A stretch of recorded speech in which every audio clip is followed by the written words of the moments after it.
नमस्ते बच्चों, आज हम एनसीईआरटी की कक्षा 6 की गणित की पाठ्य पुस्तक का पाठ 4 बेसिक ज्योमेट्रिकल आइडियाज आधारभूत ज्यामितीय अवधारणाओं का भाग 3 पढ़ने जा रहे हैं। जैसा कि हमने भाग 1 में रेखा, रेखाखंड, बिंदु, किरणें और रेखाओं के प्रकार मतलब प्रतिच्छेदी रेखाएं इंटरसेक्टिंग लाइंस और समांतर रेखाएं पैरेलल लाइंस का ज्ञान लिया था। इसी तरह भाग 2 में हमने वक्र के प्रकार और बहुभुज के बारे में सीखा था। बहुभुज के विकर्णों, शीर्षों और भुजाओं के बारे में भी हमने भाग 2 में ज्ञान प्राप्त किया था। इसी तरह आज हम हमारे भाग 3 में आज नया टॉपिक एंगल्स, जिसे हम हिंदी में कोण कहते हैं, स्टार्ट करने जा रहे हैं। तो चलिए, आज का हमारा टॉपिक है एंगल्स।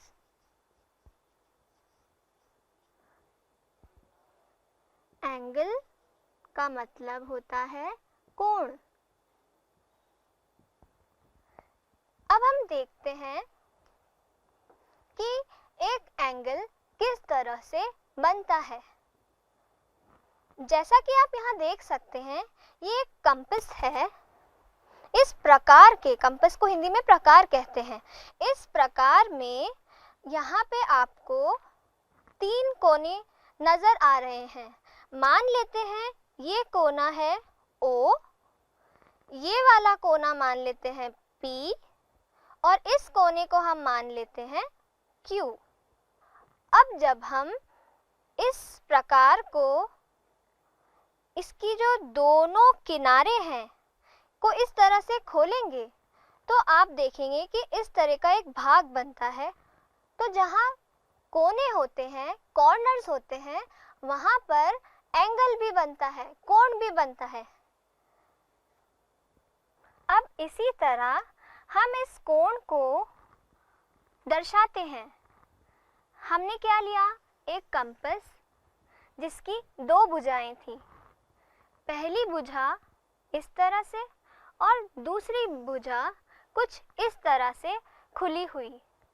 यदि आप ध्यानपूर्वक इस आकृति को देखें तो आपको जो प्रकार है उसकी दोनों भुजाएं किसका आइडिया देगी? सोचिए, हमारे कंपास की दोनों भुजाएं हमें किरणों का आइडिया देती हैं। तो हम मान लेते हैं ये जो कॉर्नर है इसका नाम O, इसको मैं नामांकित करती हूँ P और इस वाली भुजा का नाम, इस लेटर को मैं लिखती हूँ Q। तो एक भुजा थी OP, दूसरी भुजा है OQ। तो जब भी कोई एंगल बनता है तो उसे हम एक छोटे से वक्र से दर्शाते हैं। इस तरह के एक वक्र से दर्शाते हैं। यहाँ पे हमें OP और OQ दोनों ही किरणें हैं।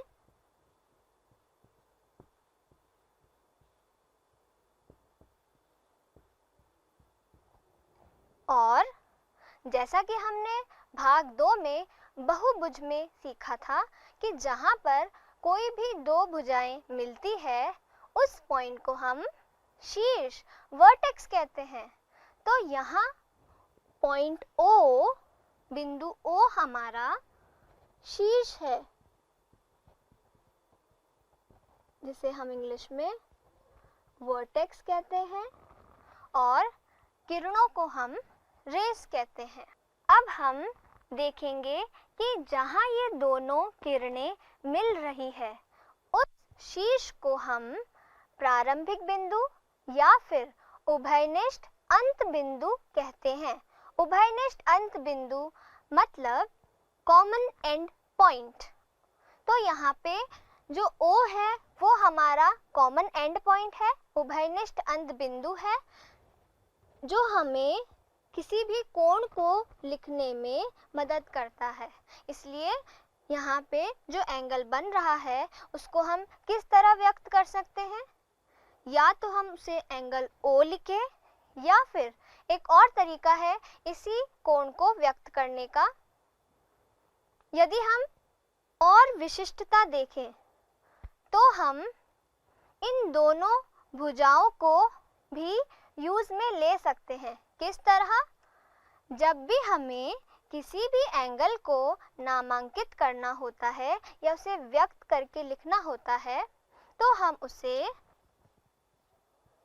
एंगल QOP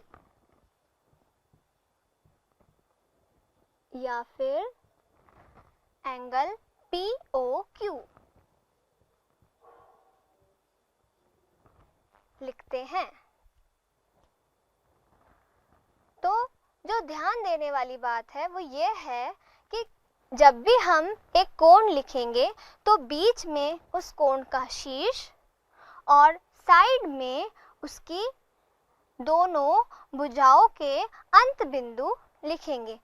इसी तरह जब भी हमें कोई एंगल व्यक्त करना होता है तो हम इन भुजाओं के अंतिम बिंदु और शीर्ष की मदद से एक कोण को व्यक्त करते हैं। ध्यान देने वाली बात यह है कि हम बीच में शीर्ष का लेटर लिखेंगे और दोनों साइड्स में हम इन भुजाओं के अंतिम बिंदु लिखेंगे। इसलिए इस एंगल को तीन तरह से बोला जा सकता है: एंगल O, एंगल QOP और एंगल POQ। आप इन तीनों तरीके से इस एंगल को रीड कर सकते हैं। अब हम कोण की परिभाषा देखते हैं। चलिए देखते हैं कि कोण की परिभाषा क्या होती है।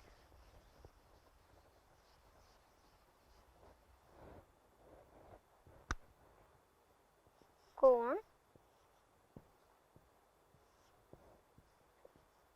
जिसे हम इंग्लिश में एंगल कहते हैं,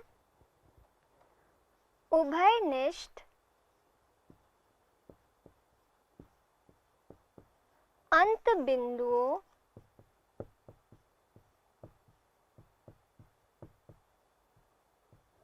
उभयनिष्ठ अंत बिंदु को हम प्रारंभिक बिंदु भी कहते हैं।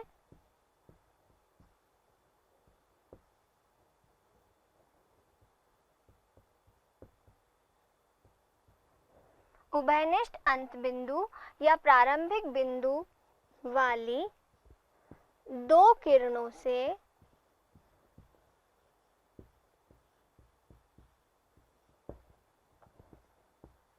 एक कोण बनता है।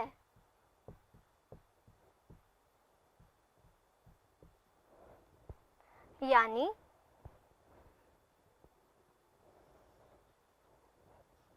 ये उभयनिष्ठ बिंदु लिया मैंने A, एक भुजा का नाम रखा AP और दूसरी भुजा का नाम रखा AQ। तो यहाँ पे बनने वाला एंगल A या एंगल PAQ या फिर एंगल QAP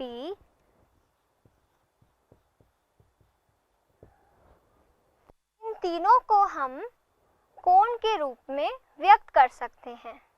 तो ये हमारा बेसिक आइडिया हुआ कोण का, एंगल का। अब है क्वेश्चन टाइम। चलिए अब आपके सामने मैं क्वेश्चन लिखूंगी और अभी तक हमने जो भी सीखा उसको आप अप्लाई करके इस क्वेश्चन का आंसर कीजिए। मैं आपके सामने एक आकृति बना रही हूँ।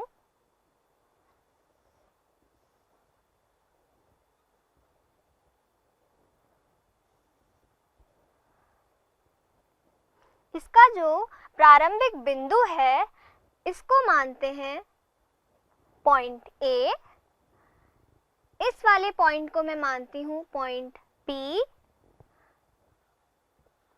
पॉइंट क्यू और पॉइंट आर। अब मेरा क्वेश्चन ये है कि यहाँ जो कोण बन रहा है उसका नाम बताइए। सोचिए। अब आप सोचेंगे कि मैं कौन से कोण की बात कर रही हूँ। देखिए, यदि आप यहाँ ध्यानपूर्वक देखें तो यहाँ तो आपको एक से ज़्यादा कोण मिलेंगे। मतलब यदि मैं एंगल ए, कोण ए की बात करूं तो कोण ए तो क्या क्या हो सकता है, देखते हैं। क्या ये एंगल PAQ हो सकता है? हमने आपको क्या सिखाया कि जब भी हमें और विशिष्ट रूप से किसी कोण का नामांकन करना हो तो हम उसके एक एक बिंदु और बीच में शीर्ष को लिखकर उसे व्यक्त करेंगे। यहाँ पे जो एंगल बनता है वो है एंगल PAQ।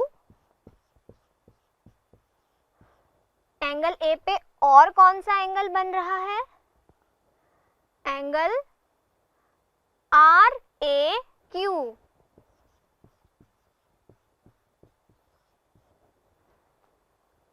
बस दो ही एंगल है एंगल ए पे, या फिर और कोई एंगल बन सकता है? सोचिए। क्या मैं इस पूरे एंगल को ध्यान में ले सकती हूँ? सोचिए। बिल्कुल, क्योंकि जैसा कि हमने पढ़ा कि कोण किन्हीं भी दो किरणों से मिलने वाले एक प्रारंभिक बिंदु से बनता है। तो इसका मतलब एंगल PAR भी हमारा एक कोण होगा। यदि आप ध्यान से देखें तो मैंने तीनों ही बार बीच में A लेटर लिखा है। ये हमें क्या दर्शाता है कि जो A है वो हमारे इस कोण का शीर्ष है। तो ध्यान देने वाली बात क्या होती है कि जब भी हम किसी कोण को लिखेंगे तो उसके शीर्ष के अक्षर को या जिस पर शीर्ष बना हुआ है उसे हमेशा मध्य में, बीच में लिखा जाएगा। ठीक है? इसलिए यहाँ पर इस उदाहरण में पिछले उदाहरण की तरह केवल शीर्ष द्वारा नामांकित करना सहायक नहीं होगा, बल्कि हमें अंतिम बिंदु जो हैं दोनों ही किरणों को, उसको और शीर्ष बिंदु को, तीनों को साथ में लिखकर ही किसी कोण को व्यक्त करना होगा। तो बच्चों, कभी-कभी केवल शीर्ष से ही हम एक कोण को लिख सकते हैं, परंतु और विशिष्ट रूप से किसी कोण को व्यक्त करने के लिए हमें हमेशा इस तरह से कोण को लिखना चाहिए। ये तो हमने कोण के बारे में सीखा। अब हम जानेंगे कि किसी भी कोण के इंटीरियर, अभ्यंतर और एक्सटीरियर, बहिर्भाग किस तरह से पहचाना जाता है। अब हम हमारा next topic interior and exterior of an angle, मतलब इंटीरियर मतलब अभ्यंतर और एक्सटीरियर मतलब बहिर्भाग, एक कोण के अभ्यंतर और बहिर्भाग पढ़ेंगे। कोण के अभ्यंतर और बहिर्भाग,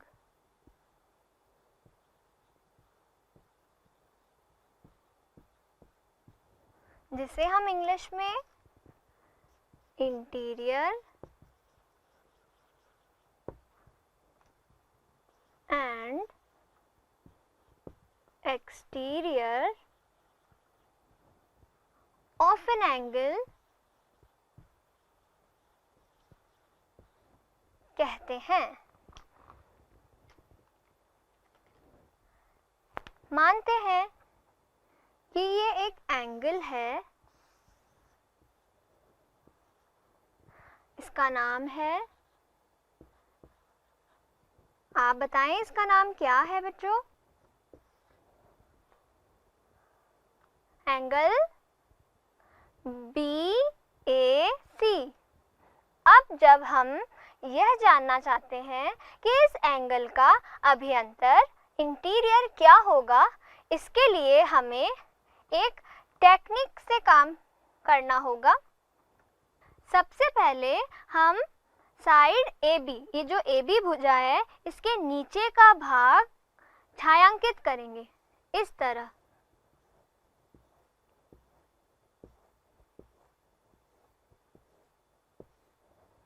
और अब हम AC भुजा के ऊपर वाला भाग छायांकित करेंगे इस तरह।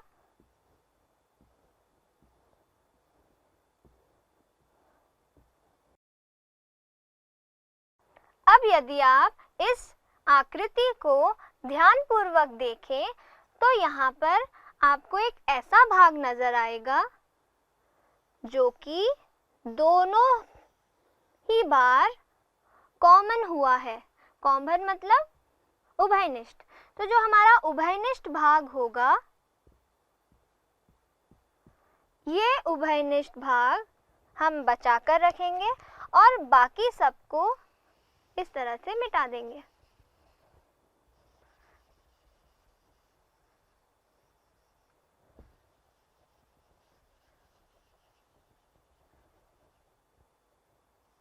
अब इस तरह से यह जो हमारा क्षेत्र बना है, रीजन बना है, इसको हम इस एंगल BAC का इंटीरियर मतलब अभियंतर कहेंगे। तो किसी भी एंगल का अभियंतर इस तरह से बनाया जाता है, समझ में आया?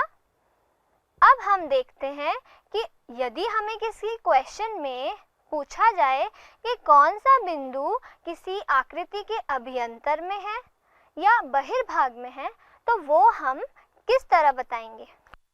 जैसे कि एक क्वेश्चन लेते हैं,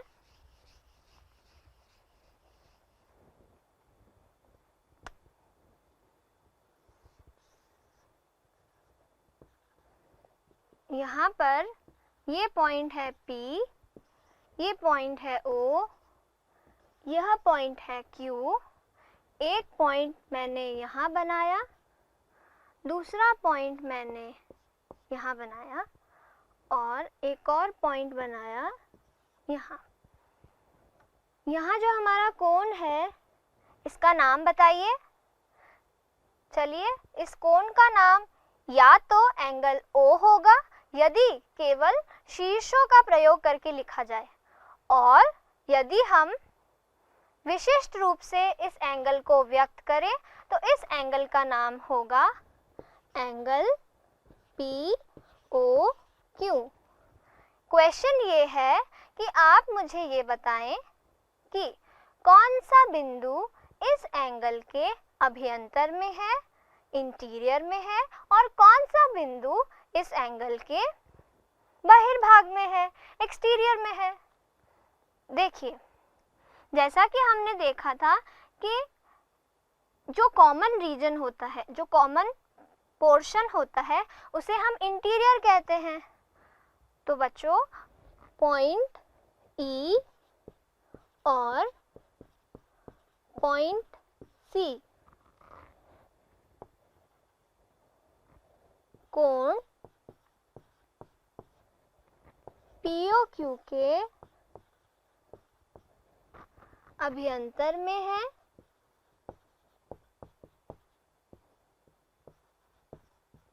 मतलब ये दोनों पॉइंट इस एंगल के इंटीरियर में है, और F पॉइंट तो इंटीरियर में नहीं है, तो फिर F पॉइंट को हम क्या लिखेंगे कि पॉइंट ए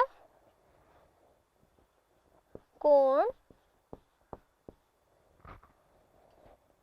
POQ के बहिर्भाग में है। बहिर्भाग मतलब एक्सटीरियर में है।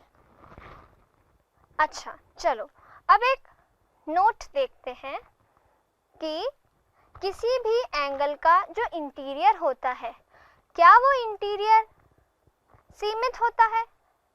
सोच के देखिए, जैसे कि मैंने एक एंगल बनाया यहाँ, तो ये इस एंगल का इंटीरियर है। यदि मैं इस एंगल की, इस कोण की दोनों किरणों को और ज़्यादा फैला दूं, एक्सटेंड कर दूं, इन दोनों ही किरणों को और विस्तृत कर दें, तो इस कोण का अभ्यंतर भी विस्तृत हो जाएगा। तो जब भी हम इन दोनों भुजाओं को विस्तृत करेंगे तो हमारा इस कोण का अभ्यंतर भी अनिश्चित रूप से विस्तृत होगा। तो इस टॉपिक में हमने क्या क्या सीखा कि किसी भी कोण के कुल 3 भाग होते हैं।